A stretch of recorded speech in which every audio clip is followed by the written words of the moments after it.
What's up, everyone? Welcome to the first ever FFS, which is basically going to be, just a Friday tradition, I guess. A new Friday tradition on the channel. Let's just go into what this is basically, because I think a lot of you have known that I've been moving towards, I guess longer form content in a sense, where I want to have people on the channel more often. I want to interview people. I just want to have something that we can all look forward to every single Friday before the weekend, whether that's to preview matches, whether that's to interview someone, an expert on a certain topic, or just something like this. This is going to be the test run. We're just going to go through a few stories that I have that I've been sort of looking at, like Griezmann's return, what Di Maria said in his interview, lighthearted stuff, how it's going to make Atletico look different with Griezmann coming back, or the same and just more depth. But yeah, it should be fun. It should be fun. And Zach already with the donation stating, have you seen QPR's new player, Eric? No, I have not. I have not seen him, but thank you, Zach. I do appreciate that.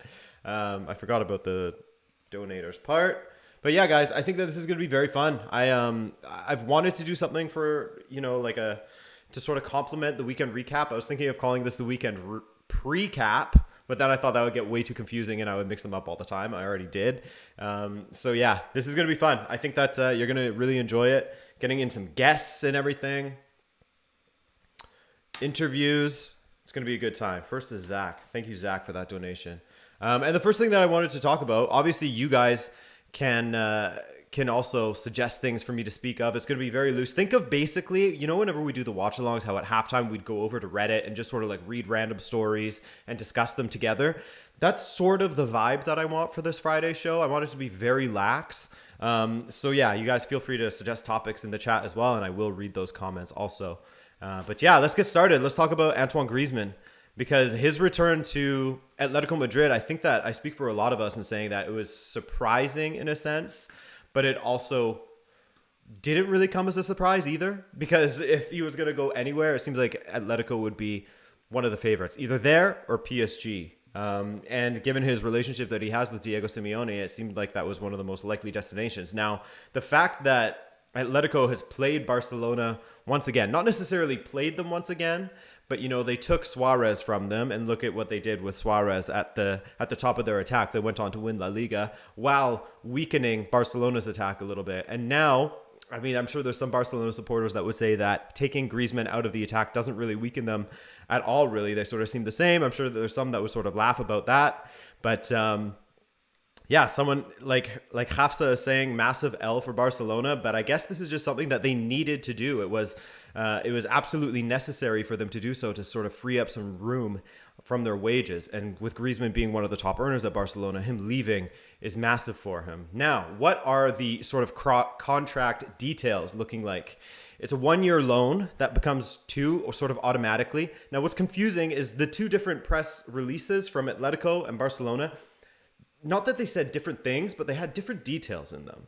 So Atletico says that it was a 1-year loan that is renewable by either side after a year, whatever that means. And then the Barcelona one mentioned that there is an obligation for them to buy him, but the Atletico one doesn't really mention the obligation to buy him. But from what I can understand, it's going to be a 1-year deal, 1-year loan deal, technically, that's going to be renewable for the second year. And then at the end of that second year, there are some sort of either performance or appearance-based,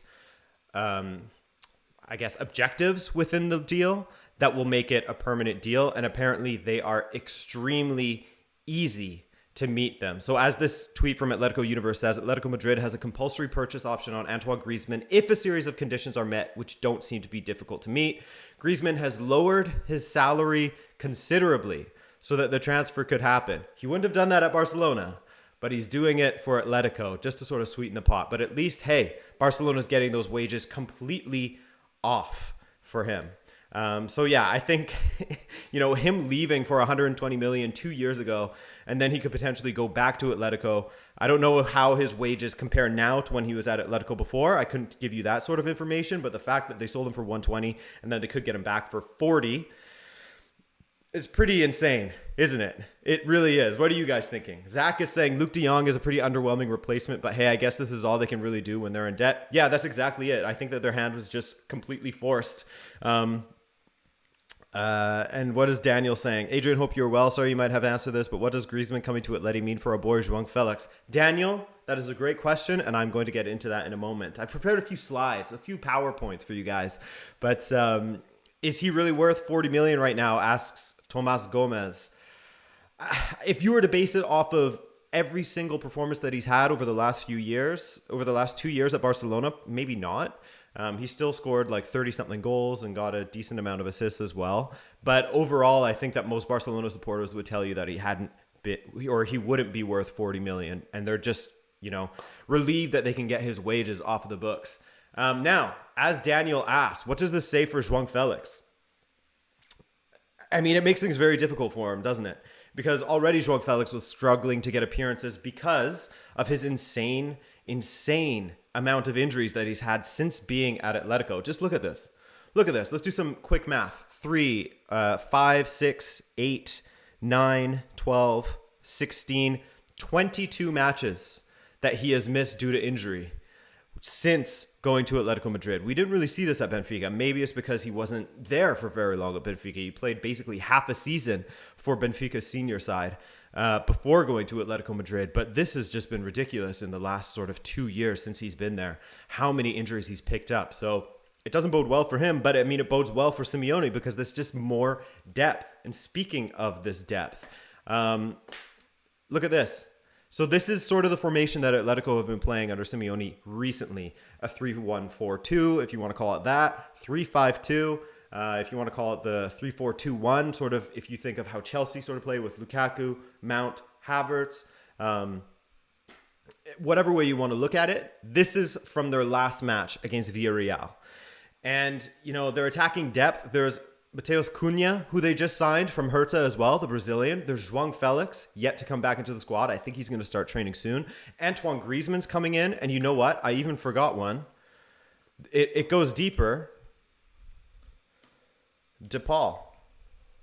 DePaul is in there also.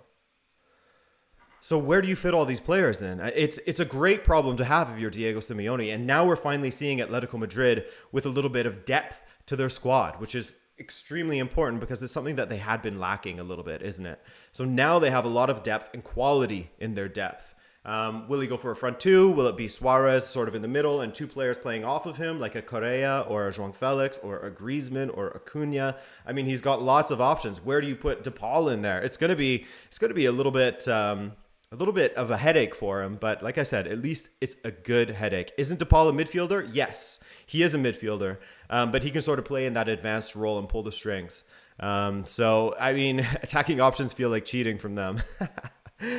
I'm loving the lecture with Professor Adrian. Yes, sir. So, yeah, I mean, does this make Atletico Madrid the strongest side in La Liga? Maybe, certainly above FC Barcelona at this point, as Barcelona had to downgrade a little bit, bringing in Luke de Jong, who I think was like third choice at Sevilla at this point. So it's been a while since Luke de Jong has been sort of at the top. Some would even say that he hasn't been at the top. I know you guys know who Footy Base is, Fiago. He was saying how his friends, when he was at Borussia Mönchengladbach, used to roast him for just being a terrible striker, and now he's gone from Sevilla to FC Barcelona. He's sort of fallen upwards in a sense. So it's underwhelming if you're a Barcelona supporter, that's for sure. But at least Memphis Depay has been excellent, and Ansu Fati is coming in. Adrian, no Hermoso ASMR. No, not this time. Not this time.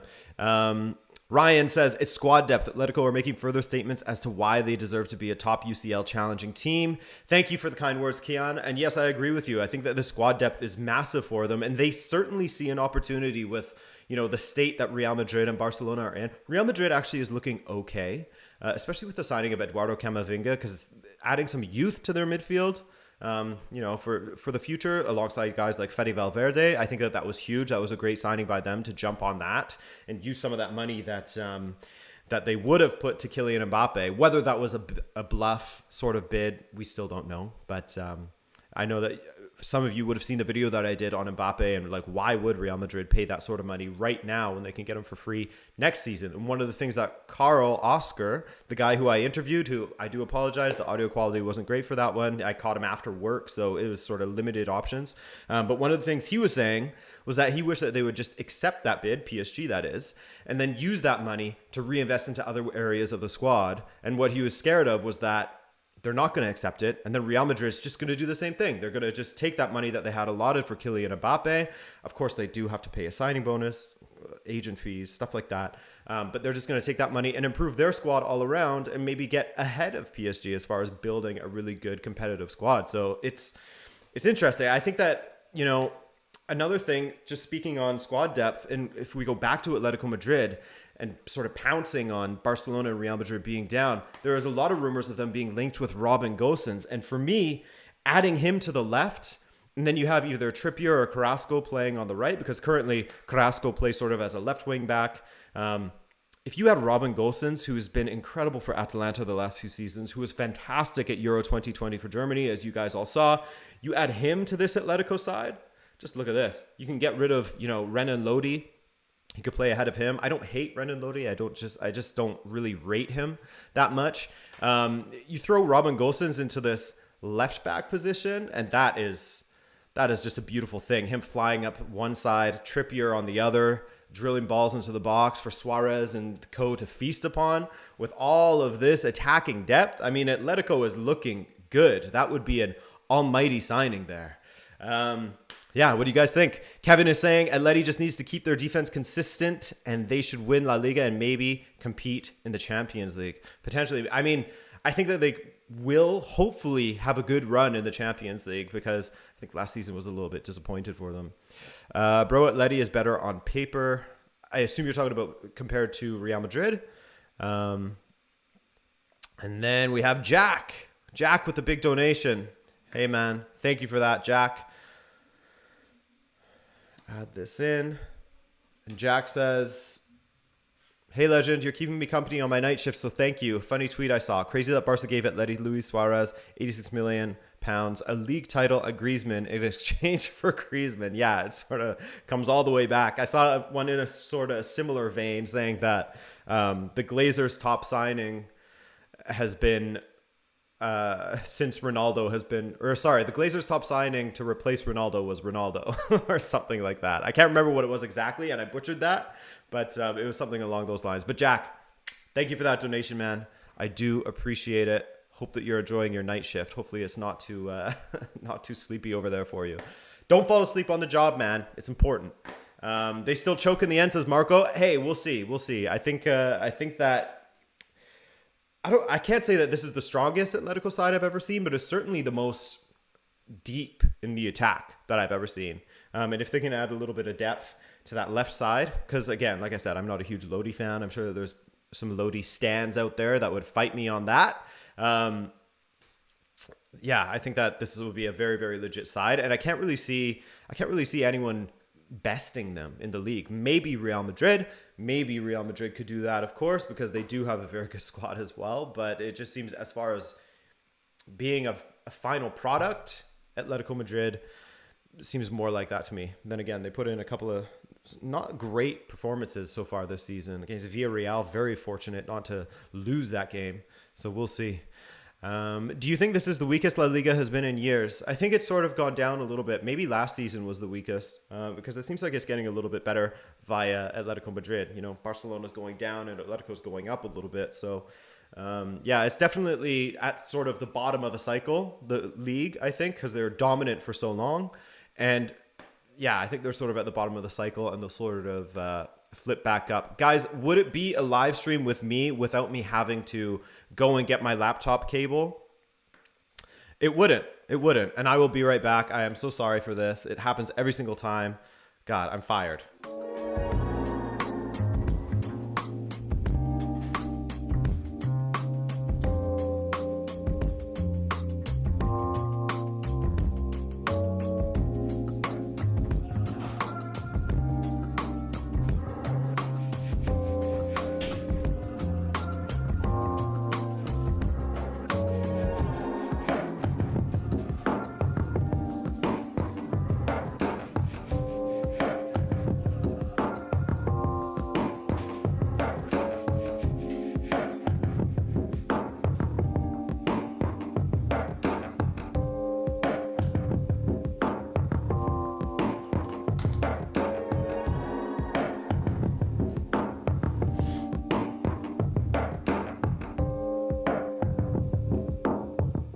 We back.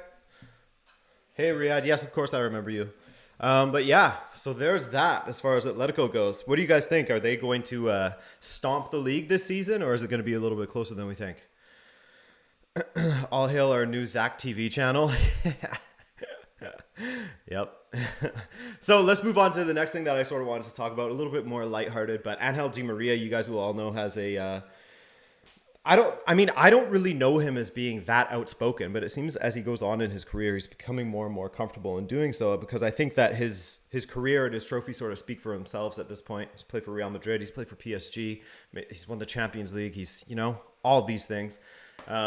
Let's look at what he had to say recently. First, speaking about Neymar, his teammate at PSG, he says, Neymar is what you see, joy. He's a living birthday party, typical Brazilian, an exceptional person.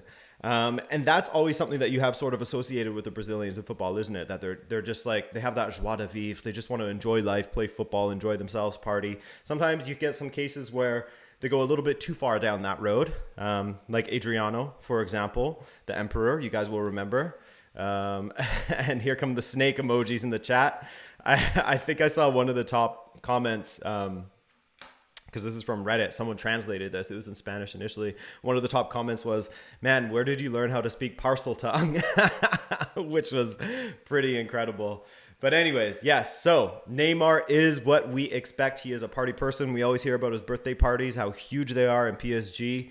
And now, speaking of Copa America, which Di Maria scored what was the winning goal against Brazil, against Neymar's Brazil, to which he says him and Paredes bother him all the time about that. Speaking of Copa America, you guys will remember Emi Martinez and his iconic sort of shootout shenanigans against Colombia. And to this, Di Maria said, Emi held a grudge with Mina, Yerry Mina, of course, because he injured him in the qualifiers and knew that if he scored, he would dance. Nowhere is it said that you can't shit talk. He did a beautiful thing. I hope you guys have seen that video with the translations and everything of Emi Martinez just winding up Yerry Mina during that penalty shootout. Because there were no fans, you can hear Emi Martinez perfectly saying, I'm going to eat you, amigo, I'm going to eat you. Like, just absolutely winning the psychological battleground. That is for sure. And then let's keep it moving. And I will get to the super chat in a moment here. He said of his time at Real Madrid, he was speaking and he said, Ronaldo and a few more fought for me to stay in the club. But with that little guy, meaning Florentino Perez, running things there, it was a bit difficult. And with all of the Florentino Perez that we have heard in this last year, in 2021, I mean, we have ESL. We've got the audio leaks and everything. Hearing this and hearing him say with that little guy running things there is pretty funny. And of course, he left Real Madrid to go to Manchester United.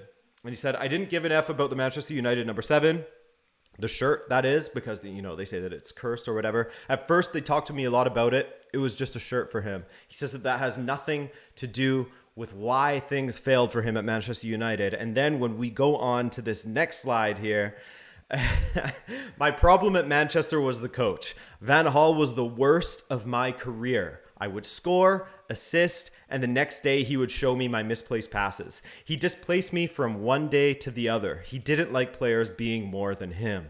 So you got to wonder, if there was a different manager in charge at Manchester, mind you, apparently his wife hated being in England or whatever, but if there was a different manager there, would things have gone down a little bit differently? Because clearly Angel Di Maria is an excellent player still. It's not that he lacked quality when it came to Manchester.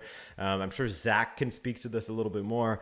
But yeah, him basically saying that the issue at Manchester United was the coach. It was Van Gaal. It just didn't work for him. And I mean, I think that Louis Van Gaal is one of the funniest coaches out there. Like him doing that collapse, that dive on the sidelines is an iconic moment for sure. Zach says, as the United fan, I agree somewhat. Van Gaal is a very stubborn manager. Liverpool fans worship Van Gaal. No chance his attitude sucks. Ashley Young is greater. His attitude sucks. Yeah, maybe. I mean, maybe it does. Maybe it does. Stop it with the spam, Andres. Feel Di Maria didn't suit Van Gaal's system too, says Zach. Yeah, so, I mean, it was surprising to see him not succeed at Manchester United. So, yeah, I think that this is very telling. And that whole Libero interview that I'm sort of taking these quotes from, it's on Reddit. Just search Di Maria Libero, and all of the quotes will come up. He speaks about everything from when he was a kid to Real Madrid. I'm not sure if he mentioned Benfica. If he did, then it wasn't translated because I didn't listen to the interview, obviously, because I'm not fluent in Spanish. Yeah, I would assume he would have mentioned Benfica at some point. There's an iconic video. I don't know if you guys have seen it. I keep on saying iconic. I need to stop with the I word here. But there's a great video from Portugal when David Luiz and Di Maria were both at Benfica, and David Luiz plays a really good prank on Angel Di Maria. And I don't know if you guys have seen that video, but if you haven't, it is definitely worth checking out. Di Maria pre-autobiography, says Andres Guzman. Muzai Records. Thanks for coming through. He says, absolutely not a fan of Van Gaal and a Liverpool fan. Dated concepts which Mourinho gets called out for. Mario Mandzukic equals GOAT striker. He's retired again, officially, because he came out of retire, or I guess he was just out of contract, but he's part of this growing list of free agents that I saw, where there's a ton that could be pulled upon, because I saw on Newcastle United's Twitter page, someone replied with how they hated that Newcastle is just leaning into the Santiago Munoz sort of signing, you know, who's a similar name to the guy from the Goal movies, who signed from Mexico with Newcastle. So there's a lot of similarities between reality and art, if you want to call goal art. And there's a lot of people that are pissed off at Newcastle that they basically just signed this player in as sort of like a PR campaign, as a sort of stunt to appease them a little bit, when really they could be going after all of these free agents that exist out there that they should be able to pull in to improve their side. So, hi Royano, thanks for coming through. Opinion on Liverpool's window? Oh, that's a really good question, Wynand. I think that if I was a Liverpool supporter, I'd be a little bit disappointed, especially looking at how everyone else around them has been signing players. Leicester, even Arsenal. I think Arsenal spent the most in England, didn't they, in this past window? Arsenal making all those signings. United signing Ronaldo, Rafael Varane, and Jadon Sancho. That's a pretty incredible window. You have Chelsea bringing in Lukaku and Saul. Yeah, I would be annoyed. You have Tottenham even signing players. So yeah, I'd be very, very, very, very much annoyed with Liverpool's window. Will Liverpool still do well in the league? Probably, based on the squad that they already have and the manager that they have. But I think that they would have liked to have seen maybe a replacement for Wijnaldum, because Wijnaldum was very much used regular. He was a regular in the Liverpool side, and to not really replace him, I guess they're going to believe in Harvey Elliott. He's had a couple of good games, so we'll see, but I would be annoyed. Wynan says, I am annoyed as well. Nathan, thanks for coming through, and I appreciate the kind words, man. Do you think, even with the addition of Ronaldo, that Kane is still the best striker in the Premier League? That's a good question. We'll have to see. We'll have to see, man. I think that Kane is probably the most complete. Lukaku is close-ish to him as well. Ronaldo is obviously a very good striker. Ronaldo is an incredible finisher. As far as all-around game goes, perhaps Kane will offer you a little bit more if you want to play in sort of a Guardiola type of style, where he's, dropping deep sort of as a false nine type thing, dropping deep and sort of spraying the ball around a bit more like he does at Tottenham. But as far as a pure finisher goes, I think that Ronaldo, he might be the guy.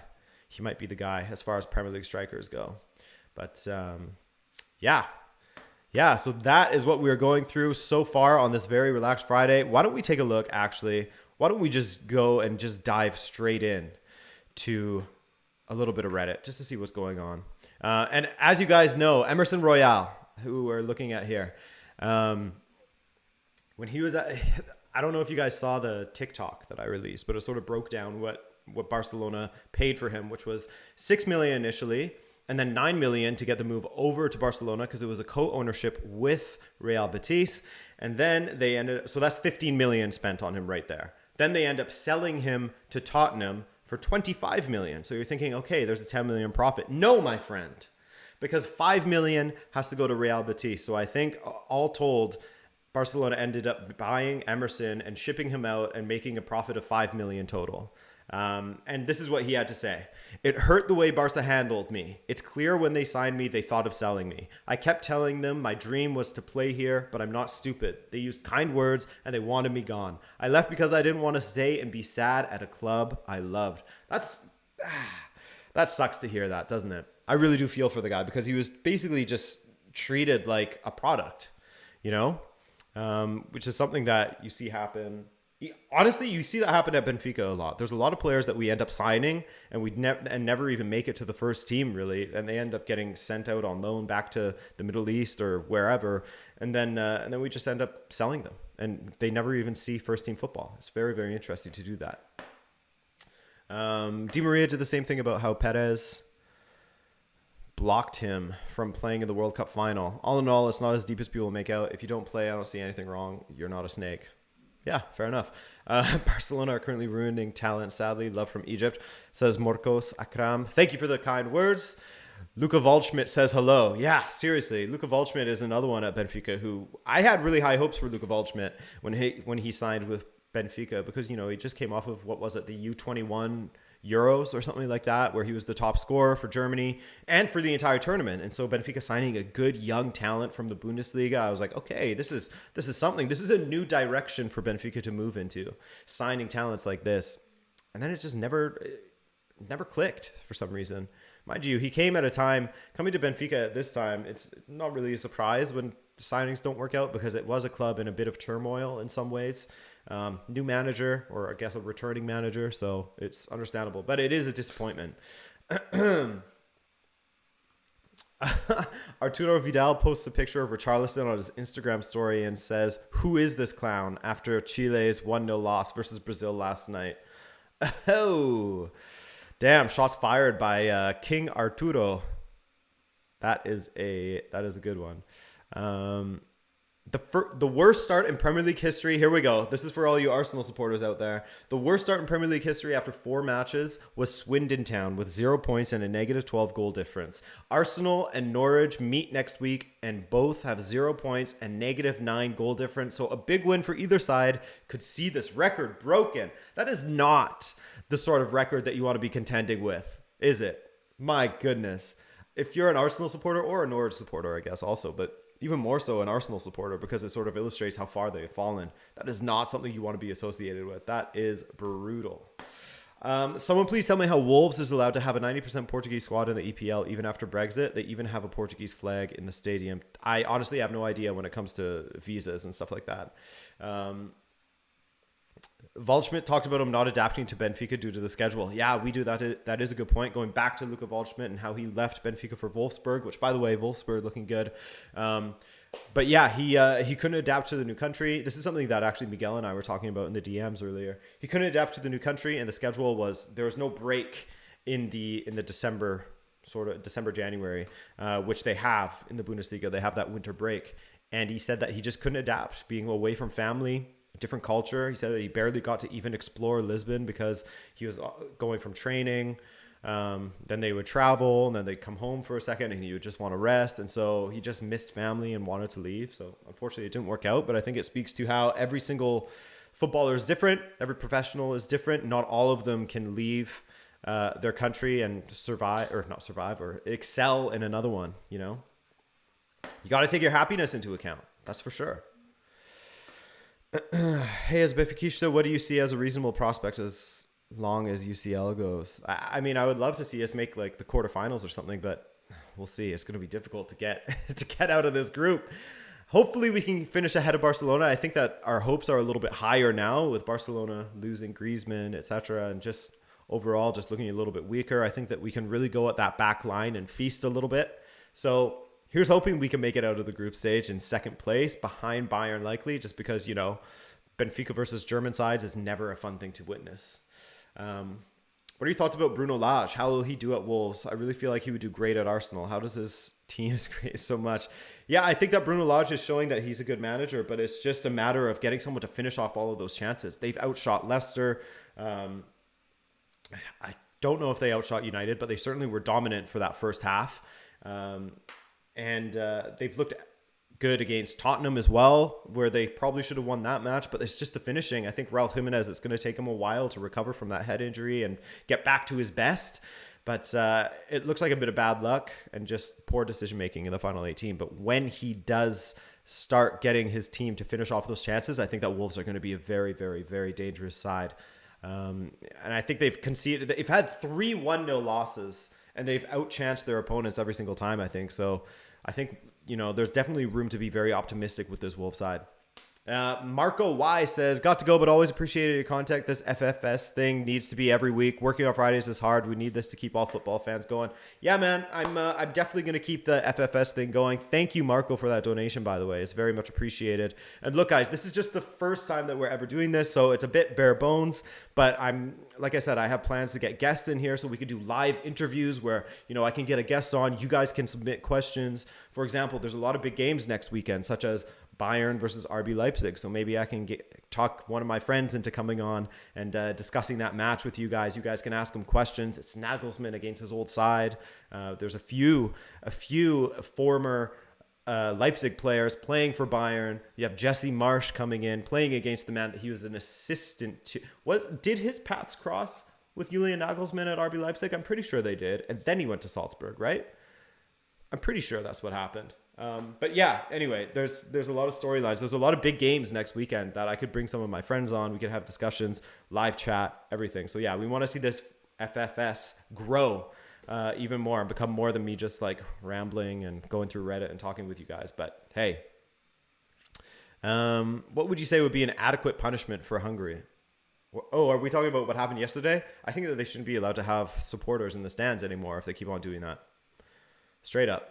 If there's going to be racist chanting, homophobic stuff, throwing beer cups at players, is that the sort of football fandom that we want to see in 2021? I don't think so. And I think the only way that you're going to quell that is if there's legitimate punishment for them. Thoughts on Portugal's first game after Euro? Asked Daniel. I thought that and people are going to torch me for saying this once again, but I'm going to say it. I think that when Ronaldo was on the pitch, everyone sort of defaults to trying to get the ball to him, especially the younger players. I spoke about this with Giuseppe from Jesus Juve, which, by the way, that was a great conversation with Giuseppe. Those are the kind of guests that I could get on live to speak about different matches because, there's Juve versus Napoli next week as well. So anyways, I thought that a lot of the Portuguese players were defaulting to just sending the ball into Ronaldo. And plus on top of that, everyone knew that Ronaldo was just thirsting for that record. Now that he's got that record and he's suspended for the next match, they released him from the national team. So I'm sure this isn't the end of Ronaldo playing for Portugal. I don't think that's the case at all. But I did think it was one of those games where we were just waiting for Ronaldo to score eventually. And it seems like that's the only game plan. And the rest of it is all very frustrating. I don't know how many times. I think there was like 3 or 4 shots that he had from outside of the 18 that didn't even hit the target. So it was just a frustrating grind to try and get him that Ronaldo goal. Footy TV says, I think that Santos has done really well in the past, but the Seleção should move on. Yeah, I think so too. I think that a new manager is needed. João Mario says, Zach, yes. João Mario was fantastic. Portugal was losing. João Mario comes onto the pitch. Gonçalo Guedes comes onto the pitch. They end up winning. So there you go. Friday live stream for my commute home. Where has this been all my life, says Tahir. Yes, sir. We're going to keep these Friday live streams going. We're going to end this one pretty soon. But I'll keep on reading the comments for now because, hey, there's no time limit on this. We're just hanging. Do you keep contact with Jimmy? And why don't you come to Twitch? I'm going to stick with YouTube. I don't know if you guys have been following what's been going on between Twitch and YouTube. But a lot of big streamers from Twitch are getting signed to exclusive deals to YouTube, and YouTube are improving a lot of the live stream features. So I can turn on subscriber only chat and stuff like that. Things that I couldn't do before. I can put on slow mode, like blah, blah, blah, blah, blah. So all of the live bits are getting better on YouTube. And since my audience is already here, and since Twitch isn't available and is blocked by, certain companies that people work for, there's a lot of people that work in a company that will put up firewalls for, streaming sites such as Twitch, but YouTube often is allowed. It's just available in more countries, whatever. So I think I'm going to stick with YouTube. But yeah, I do keep in contact with Jimmy as well. And Jimmy is actually someone that I'm going to contact to come on here for one of these FFS because it would be really, really great to relink with him. We keep in contact. I drop into his streams, etc. We message now and then. There's been talks of us collaborating. And so I think that with this format, having him come on, telling some stories, you guys asking him questions, maybe about what it's like being a professional, what kind of content he's working on, getting his opinion on the U.S. men's national team, whatever. I think that would be great to get Jimmy on here. He's one of the guys that I need to have on. Jimmy is the guy who gave me my break on YouTube. So Bro, you missed my super chat. I will go through all the super chats at the end. Don't worry, man. I got Marco's. And I don't see another one. Let's see. Viewer activity. Why does my super chats never show up in viewer activity? It's really frustrating. Sorry about that. I will try and find that, football nerd, but I did not see it. Miguel Banhammer, Jimmy Conrad. Yeah. He, I remember that. Jimmy did laugh at it. Why does it always say no new super chats? It's really frustrating. I'm sorry about that, football nerd. Football nerd, ask your question again, but not in a super chat. Just ask it again, and I'll try and answer it for you. Do you think Ronaldo is really going to be a good signing for us? His work rate outside the box is negligible. Yeah, I mean, that's one of the things with Ronaldo is that he can't really play in a very good, in a pressing side, can he? In the press and the counter press, because when one person isn't pressing, the whole thing sort of falls apart, and it opens up space to beat the press really easily. And that was one of the things that Juve were sort of having to contend with for a while, weren't they? Is how do you fit him in? And that's why you see teams sort of defaulting to just get the ball to Ronaldo in the box and try to play it up that way. But yeah, I think that ultimately he will be a good signing. He will score goals for United. I think it will take a bit of an adjustment. We'll see. But he showed against Ireland this past week, didn't he, that he can be decisive in the box still. Like, not a ton of players can climb like he can. Saves himself for the 89th minute counter. Yeah, for sure. Thoughts on Camavinga? I am going to do a video on Camavinga eventually. He's not someone that I followed very closely, so I need to get an expert to speak about him, basically. So that is going to come soon. But yeah, it's like a grave shift for the number 9 at United. There's news of a furious Koundé. Do you think he will come to Chelsea in Jan? Uncle Sharma with the donation. Thank you, Uncle Sharma. I think that Koundé is furious. Will he come to Chelsea? Who knows? It could be one of those things where it goes away forever, or he could be that priority in January to come through. We'll see. But I think that he would be an excellent signing for Chelsea and just further add to their squad depth that they have.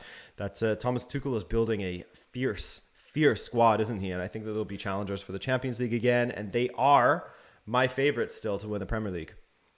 Uncle Sharma, great to see you out here, man. Thanks for coming through, and thanks for that donation. I appreciate you. Did you see Lewandowski's assist yesterday? No, man, I did not see it.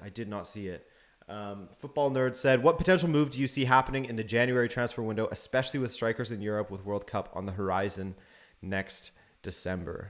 Happening in January, I wouldn't be surprised if that Robin Gosens ones happens. Atalanta letting him go in January. You know, no team wants to lose a player mid-season, but I think that Atalanta, if they get the right sort of bid from Atletico, all things are sort of pointing towards Atletico being back in for Robin Gosens in January, so that could happen. Koundé, who we just mentioned, could happen as well, if he really is that furious, and if this gives Sevilla enough time to sort of line up a replacement for him. So yeah, those are two that I could see happening for sure. But Football Nerd, I'm glad that I got to your question that time and that it wasn't lost. I need to see what's going on with viewer activity in my settings here, because every time I get donations, like Uncle Sharma shows up, but everyone else's are gone. But guys, I think that we are going to call it there. Just a quick little 40-minute stream for our first one. But like I said, you know, guys like Uncle Sharma, I don't know if he's still here. Uncle Sharma came through. These are the kind of people that I want to bring onto these live streams to discuss things. Whenever there's a big intermatch, maybe Uncle Sharma would be happy enough to come on here. But yeah, I'm really excited for this format. I'm having a lot of fun with sort of just speaking to the camera, working on my on-camera presence, and hopefully working on interviewing people live. That would be very, very fun as well, I think, and it will add a lot of value and just a little bit of fun to a Friday. So guys, thank you so much for joining me for this messy first FFS, which everyone looks like for F's sake. That's the point. And I'm looking forward to the next one. I think next week will be a lot more fun because we do have the weekend matches to look forward to, whereas during an international break, it's a little more skin and bones as far as content to look at. So I want to thank you guys. I want to thank everyone who donated. I want to thank the mods. I want to thank everyone who showed up, liked the video, supported the channel. The support lately, guys, honestly, has just been incredible. I've been getting a lot of kind words from people in the whether it's on Twitter or in the comments, saying that they've really been enjoying the content lately. So I want to thank you guys for the support. It really means a lot to me. And we have Fern Like the Tree, by the way. How do you feel about Canada's chances at the qualifiers? It will be hard when you guys play against us, Mexico. Yeah, it will be difficult. It will be difficult because, Canada, this is new sort of ground for Canada. I don't know if anyone caught the match yesterday against Honduras, but Honduras is a team that formerly destroyed us. And Canada, I wouldn't say that they struggled against Honduras because we can go toe-to-toe with these sides.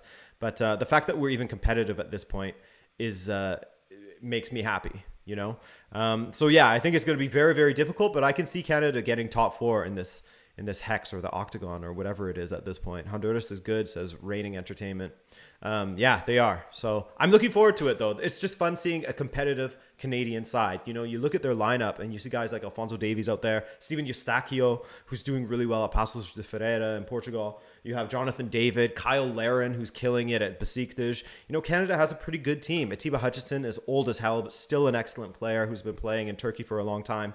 Yeah, I'm excited. And there's still chat that Tomori could be coming back to Tomori could be coming back to Canada because they can do those one-time switches now in international football. So it's fun watching Canada again, which is great. And Kashav, last one, he said, why did United pass over Fred and gave the 7 to Ronaldo? Sorry, what? Oh, why did United pass over Fred? What do you mean by that, Kashav? I think you're talking about because United officially gave Ronaldo the 7, meaning Edinson Cavani is now going to wear 21, which is what he wore for Uruguay, still wears for Uruguay. Are you saying, why didn't they give him 17 instead of Fred? I'm not sure about that, but I think there was only one way that it was going to go for branding purposes to have Ronaldo wearing the number 7, CR7, his entire brand and everything. And Edinson Cavani is a good enough dude to let him have it. So, yeah, here we go. Portugal versus Canada. Who are you supporting? I'll support Canada. But guys, hey, thank you so much once again, as I was saying, for all of the support lately. It's really warmed my heart. I appreciate you. And I hope you have a great weekend. And I'll see you on Monday for the weekend recap. All right? Take care of yourselves and enjoy.